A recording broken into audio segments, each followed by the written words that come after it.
अंतरराष्ट्रीय युवा विद्वान, जैन दर्शन में यूनिवर्सिटी टॉप व गोल्ड मेडलिस्ट, जैन सिद्धांत एवं न्याय विषयों को सरलता से समझाने वाले, यूएसए, इंग्लैंड, ऑस्ट्रेलिया आदि अनेक देशों में जैन धर्म की महती प्रभावना करने वाले, पंडित टोडरमल पुरस्कार, युवा विद्वत रत्न आदि अनेक पुरस्कारों से सम्मानित मूर्धन्य विद्वान डॉक्टर संजीव कुमार गोधा, जयपुर द्वारा जानिए धर्म का मर्म। इस कार्यक्रम के प्रायोजक हैं स्वर्गीय श्रीमती रेवाबेन टिम्बड़िया एवं स्वर्गीय श्रीमान नागरदास जी टिम्बड़िया की स्मृति में उनके पुत्रगण श्रीमान भरत भाई टिम्बड़िया, श्रीमती सुधा जी टिम्बड़िया, परिवार कोलकाता पश्चिम बंगाल एवं श्रीमान कमलेश जी टिम्बड़िया, श्रीमती रूपा जी टिम्बड़िया, परिवार राजकोट गुजरात।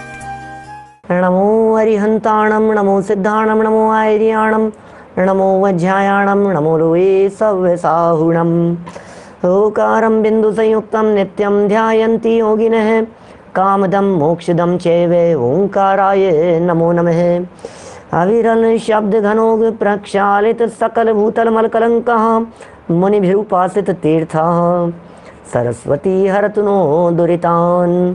अज्ञानतिमिरान्धानां ज्ञानाञ्जन शलाकया चक्षुरुन्मिलितं येन तस्मै श्री गुरुवे नमः। श्री परम गुरुवे नमः, परंपराचार्य गुरुवे नमः। सकल कलुष विध्वंसकम, श्रेयसां परिवर्धकम, धर्म संबंधकम, भव्य जीव मन प्रतिबोधकारकम, पुण्य प्रकाशकम, पाप प्रणाशकमिदं शास्त्रम श्री संयम प्रकाश नामधेयम्। अस्य मूल ग्रंथ कर्तारः हैं श्री सर्वज्ञ देवास, तदुत्तर ग्रंथ कर्तारः हैं श्री गणधर देवाः, प्रतिगणधर देवास, तेषां वचनानुसारमासाद्य आचार्य श्री कुंद कुंदामनाये, आचार्य सूर्य सागरेण विरचितं, श्रोतारः सावधानतया शृण्वन्तु। मंगलम भगवान वीरो, मंगलम गौतमो गणी, मंगलम कुंद कुंदाद्यो, जैन धर्मोस्तु मंगलम। सर्वमंगल मांगल्यम सर्वकल्याणकारिकम, प्रधानम सर्वधर्माणां, जैनम जयतु शासनम, जैनम जयतु शासनम, जैनम जयतु शासनम। संयम प्रकाश नामक यह ग्रंथ है, संयम की प्रेरणा देने वाला। सम्यक दर्शन तो भव्य जीवों को होना ही चाहिए। मनुष्य गति में सम्यक दर्शन और सम्यक दर्शन के साथ साथ में संयम भी होना चाहिए, ऐसी प्रेरणा देने वाला यह उत्कृष्ट ग्रंथ है। और इस ग्रंथ के आधार से हम कई प्रकरणों को यहाँ देख चुके हैं। सम्यक दर्शन की महिमा और मिथ्यात्व के दोष, इस बात को गहराई से देख लेने के उपरांत यहाँ एक बहुत सुंदर बात कही थी कि हे भव्य जीवों, मिथ्यात्व से बचो, जितना संभव हो सके मिथ्यात्व से बचिए। जैसे जैसे आप मिथ्यात्व से बचेंगे वैसे वैसे सम्यक्त्व होने के चांस बनेंगे। मिथ्यात्व से बचने का मतलब क्या है? मिथ्यात्व से बचने का मतलब है मिथ्यात्व के बाह्य स्थूल निमित्तों से बचिए। मिथ्यात्व से बचने का मतलब है जो जो मिथ्यात्व में कारणभूत होते हुए दिखाई देते हैं, आप उनसे बचने का प्रयत्न कीजिए। सम्यक दर्शन के लिए द्रव्य क्षेत्र काल भाव जिस तरह के निमित्त कहे गए हैं, उन योग्य निमित्तों का प्रयास कीजिए, प्रयत्न कीजिए कि हमारा अधिक से अधिक काल उन योग्य निमित्तों के बीच में बीते। ये सारी चर्चाएं यहाँ हुई। निश्चय सम्यक दर्शन समस्त पर पदार्थों से भिन्न अपनी आत्मा की श्रद्धा का नाम है। अपनी श्रद्धा, आत्मा की श्रद्धा, त्रिकाली ध्रुव आत्म तत्व मैं हूँ, इस बात की स्वीकृति, इसका नाम वास्तव में सम्यक दर्शन है। लेकिन फिर भी यहाँ मोक्ष पाहुड़ की एक गाथा को प्रस्तुत किया, कुंद कुंदाचार्य देव की एक गाथा को प्रस्तुत किया और ये कहा, अहिंसामय धर्म, हिंसा रहित धर्म, निर्दोष देव और निर्ग्रंथ गुरु, इनके श्रद्धान को व्यवहार से सम्यक दर्शन कहा गया है। व्यवहार से इन्हें भी सम्यक दर्शन कहा गया है। तो सम्यक दर्शन के लिए जो योग्य निमित्त बतलाए हैं, योग्य देवगुरु धर्म की शरण होनी चाहिए। बस यही प्रकरण हम यहाँ शुरू कर रहे हैं। सच्चे देव का स्वरूप, आखिर कौन से देव सच्चे हैं, कौन से भगवान सच्चे हैं? दुनिया में भगवान बहुत सारे हैं, उन भगवानों में से कौन से भगवान को सच्चा माने? कौन से भगवान को भला माने, कौन से भगवान को श्रेष्ठ माने, और आखिर उसके पीछे कारण क्या है, भगवान की श्रेष्ठता के पीछे क्या कारण है, भगवान की महानता के पीछे क्या कारण है। ऐसे कौन से लक्षण हैं, ऐसे कौन से पहचान के चिन्ह हैं जिनसे सच्चे और झूठे भगवान की पहचान हो सकती है। भाई साहब, किसी के ऊपर दोषारोपण करना हमारा उद्देश्य नहीं है, लेकिन सच और झूठ का निर्णय, क्योंकि इसके आधार पर मेरे सम्यक दर्शन का सवाल है, मेरा सम्यक दर्शन टिका है। भाई साहब, मुझे तो मेरे सम्यक दर्शन से मतलब है। मैं तो मेरे सम्यक दर्शन की बात करता हूँ कि यदि मुझे चतुर्गति में परिभ्रमण नहीं करना है, मुझे यदि भव भ्रमण नहीं करना है, मुझे यदि दर दर की ठोकरें नहीं खानी है, तो मुझे क्या करना चाहिए, मेरे लिए करने योग्य कार्य क्या है। तो एक ही बात समझ में आती है कि सच्चे देवगुरु धर्म का निर्णय करो, ये हमारे लिए करने योग्य कार्य है। सच्चे देव कौन है, सच्चे भगवान कौन है। आज तो यहाँ भगवान की कसौटी की चर्चा चल रही है।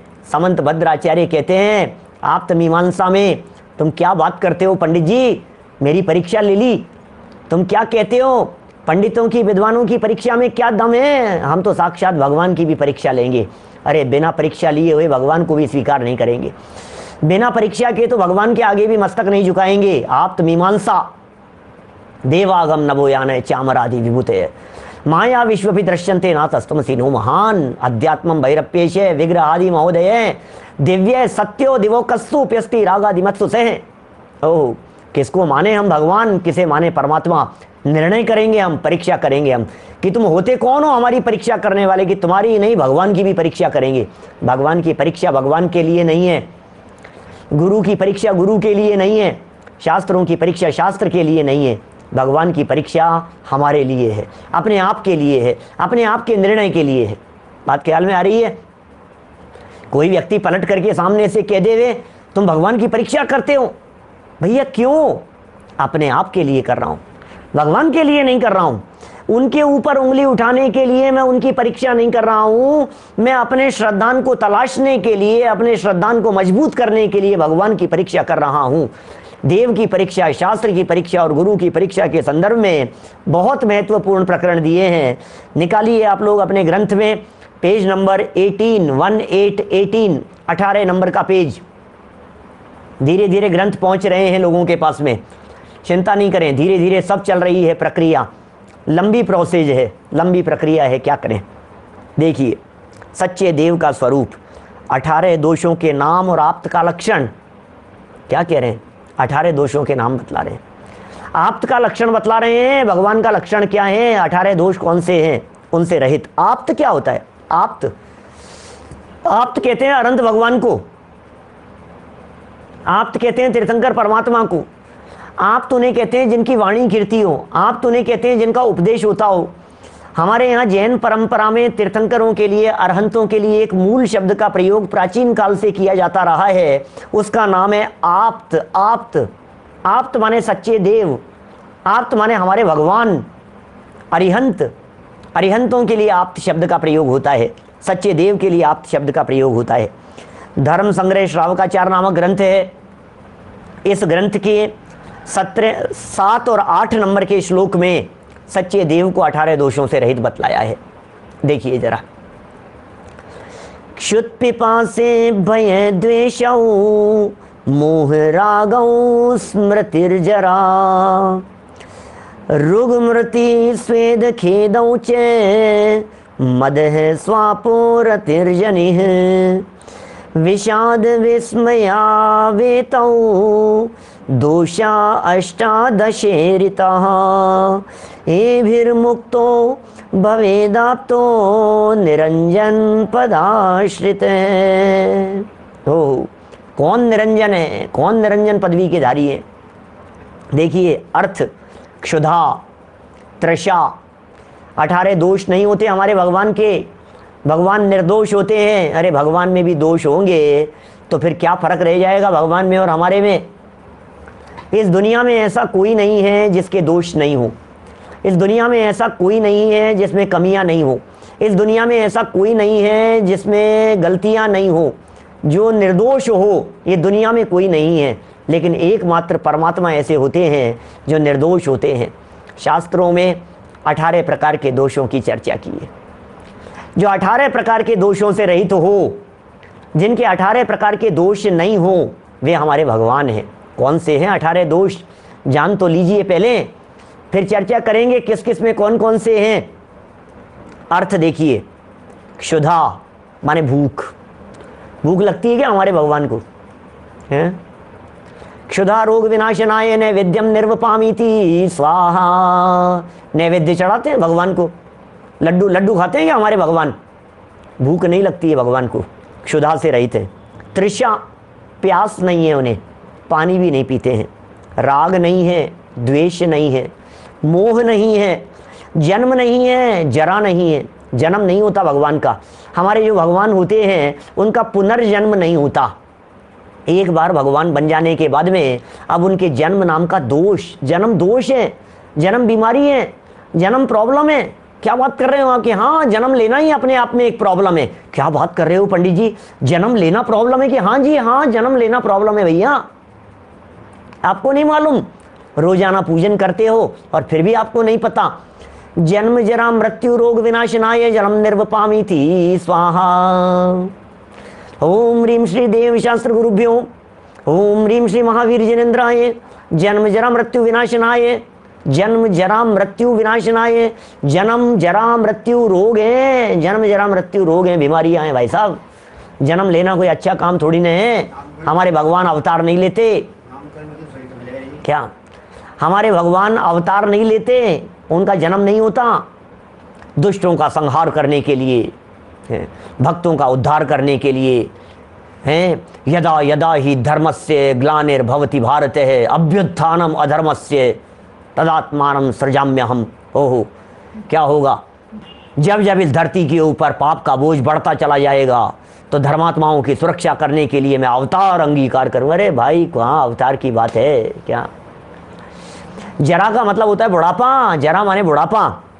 देखो क्या कह रहे हैं, जन्म नहीं होता भगवान के, जरा माने बुढ़ापा, बुढ़ापा नहीं होता, मरण नहीं होता, रोग माने बीमारियां नहीं होती, शोक नहीं होता, शोक संतप्त नहीं होते भगवान। अरे अरे भगवान को बड़ा झटका लगा, शोक संतप्त हो गए। नहीं नहीं भैया, भगवान को झटका नहीं लगता।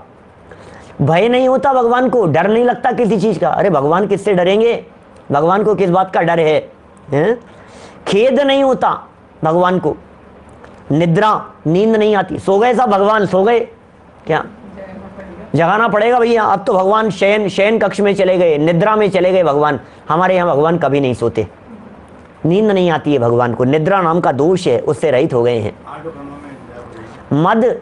मद से रहित हो गए हैं हमारे भगवान। मद नहीं है उनके, घमंड नहीं है, विस्मय नहीं है। भगवान को किस चीज का आश्चर्य? लोकालोक जिनके ज्ञान में झलकते हो, अब उन्हें किस बात का आश्चर्य होगा? अब भगवान को किसी प्रकार का कोई आश्चर्य नहीं है क्या? जिनेंद्र देव को आश्चर्य नहीं है अब किस चीज का? सारा लोकालोक जिनके ज्ञान का विषय बनता हो, अब उन्हें आश्चर्य किस बात का होगा? रति नहीं होती, चिंता नहीं होती। ये 18 दोष सब संसारी जीवों के समान रूप से रहते हैं। सारे संसारी जीवों में डरते भी हैं, घबराहट भी होती है, नींद भी आती है, खाते पीते भी हैं, रोते धोते भी हैं, बुढ़ापा भी आता है, जन्म भी होता है, मरण भी होता है, राग द्वेष मोह भी व्याप्त दिखाई देते हैं। सारे जगत के संसारी जीवों के ये सारे रोग, ये दोष दिखाई देते हैं क्या? यहां 17 ही हैं क्या? गिने क्या आपने? क्षुधा, तृषा, राग द्वेष मोह, जन्म जरा मरण, रोग शोक भय खेद, निद्रा विस्मय, रति, चिंता। अरति नहीं है क्या इसमें? अरति भी तो है, आरत भी है, खेद भी है ना। श्वेद शब्द भी छूट गया है इसमें। श्वेद माने होता है पसीना, क्या स्वेद है ना? स्वेद ऊपर देखिए आप, ये लिखते समय प्रूफ में छूट गया होगा, ऊपर लिखा है दूसरी लाइन में स्वेद खेदौ, स्वेद खेदौ। स्वेद शब्द का अर्थ क्या होता है? पसीना, स्वेद क्या? श्वेद माने पसीना। खेद भी नहीं होता, स्वेद भी नहीं होता, खेद भी नहीं होता, भय भी नहीं होता। 18 दोषों से रहित होते हैं भैया हमारे भगवान। भगवान के 18 प्रकार के दोष नहीं होते। अभी देखिए ये 18 दोष सब संसारी जीवों के समान रूप से रहते हैं। इन 18 दोषों से जो रहित हो वही आप्त हैं, यथार्थ वक्ता हैं और कर्म मल रहित होने से सच्चे देव हैं। कौन है सच्चे देव?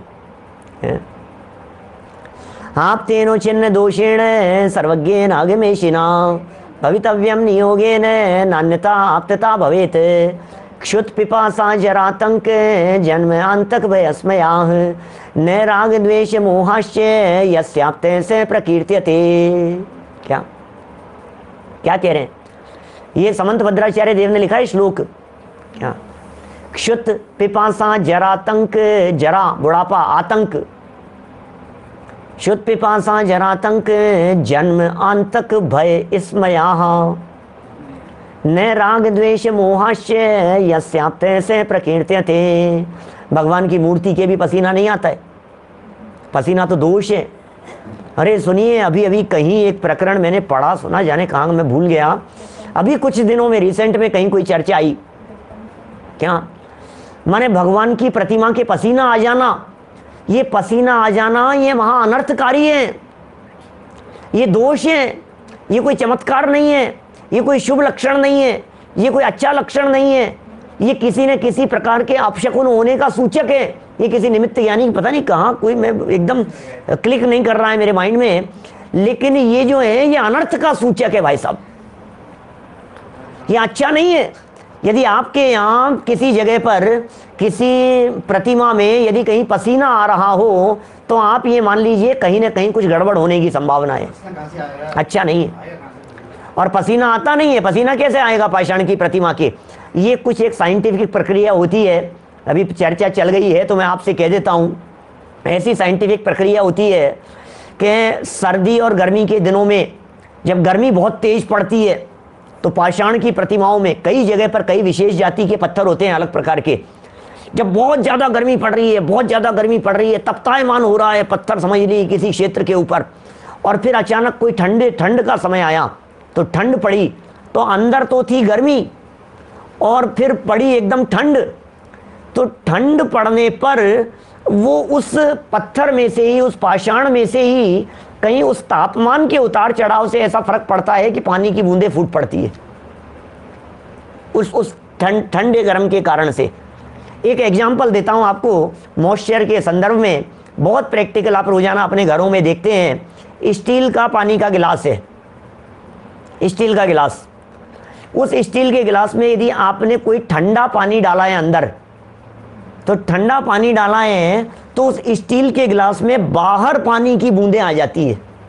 बाहर कहां से आ गई बोलो? स्टील में छेद है क्या? बोलो, सोचना जरा, स्टील में छेद है क्या? आपका गिलास फूटा हुआ है क्या? बाहर पानी की बूंदें क्यों आ गई उसमें? पानी पानी क्यों हो गया उसके चारों तरफ? हाथ से हटाओ तो पानी टपकेगा, टपकता हुआ सा दिखाई देगा, बिल्कुल स्पष्ट रूप से, बिल्कुल स्पष्ट ऐसा ख्याल में ये पानी, और हटाते हैं लोग, शीतलता है उसके अंदर। मेरा कहने का मतलब ये है कि जब स्टील के गिलास में अंदर कोई चीज़ होने पर ये इस तरह का टेम्परेचर के चेंज होने से इस तरह का फर्क दिखाई देता है, तो प्रतिमाओं में भी पाषाण के कुछ इस तरह के फर्क के कारण ऐसी बात हो जाती है। क्या? इसलिए कभी किसी के बहकावे में नहीं आ जावे, और ये किसी निमित्त ज्ञानी से कहाँ चर्चा चली मेरे को बिल्कुल ध्यान नहीं आ रहा है, लेकिन मैंने रिसेंट में कहीं पढ़ा सुना है, इस तरह की चर्चा आई है ज्ञान में, जिसमें बिल्कुल स्पष्ट शब्दों में ये बात पढ़ने को मिली, जानने को मिली। क्या? देखो क्या कह रहे हैं यहाँ तो ये कह रहे हैं ये सब दोष है भैया, ये सब दोष है। माने भगवान के पसीना नहीं आता है, भगवान के भी पसीना आएगा। पसीना आना तो कमजोरी का सूचक होता है। क्या? आप तो आश्चर्य मानने लगोगे, आप तो आरती उतारने लगो उस गिलास की, अरे गिलास के पसीना आ गया, गिलास के पसीना आ गया, अगरबत्ती करने लगो उसके, हैं? अरे भैया चमत्कार हो गया, हमारे घर में चमत्कार हो गया। क्या चमत्कार हो गया? कि वो ठंडे पानी का गिलास था और वो पानी, वो गिलास के बाहर पानी, और गजब हो गया, गजब हो गया। क्या गजब हो गया भैया? इसके अंदर धोखा है, गलतफहमी में मत रहिए। देखिए जरा क्या कह रहे हैं यहाँ, सब प्रकार के कर्म मलों से रहित ये हमारे भगवान होते हैं। भगवान के किसी भी प्रकार का कर्म मल नहीं होता है। देखिए वर्तमान में अब जरा देखिए दुनिया में क्या क्या चल रहे हैं। यद्यपि यहाँ नामोल्लेख किया है इन्होंने, लेकिन भैया सिर्फ इतना बतलाना चाह रहे हैं कि हम जिन्हें भगवान स्वीकार कर रहे हैं उनमें इस तरह के दोष नहीं होने चाहिए, और जिनके नामोल्लेख किए जा रहे हैं उनमें कहीं ना कहीं किसी प्रकार के दोष दिखाई देते हैं। वर्तमान में ब्रह्मा, विष्णु माने श्री कृष्ण कहा है, आगे अपने 16वें तीर्थंकर होने वाले हैं आगामी 24 के। निर्मल नाम से श्री कृष्ण जी भगवान तीर्थंकर होने वाले हैं, और हम भविष्यकालीन 24 के रूप में जहाँ जहाँ प्रतिमाएं हैं वहाँ हम इनको वंदन करते हैं, अर्घ समर्पित करते हैं। महादेव ये भी भगवान होने वाले हैं। बुद्ध, गणेश, सूर्य विमान पृथ्वी का एक जीव है, सूर्य में रहने वाला है। सूर्य में भी अकृत्रिम जनालय भी है यद्यपि, लेकिन वो सूर्य का बिंब तो पृथ्वी का ही है ना, उसमें क्या है। इसी तरह से हनुमान, भैरू आदि तो देवों की, देखना कितनी दृढ़ता से कितने शब्दों का प्रयोग किया है। ये सब आचार्य सूर्य सागर जी का काम है, उनकी देन है। ये सारा जो व्याख्या इन्होंने करते हुए इतना खोल खोल करके लिख दिया है।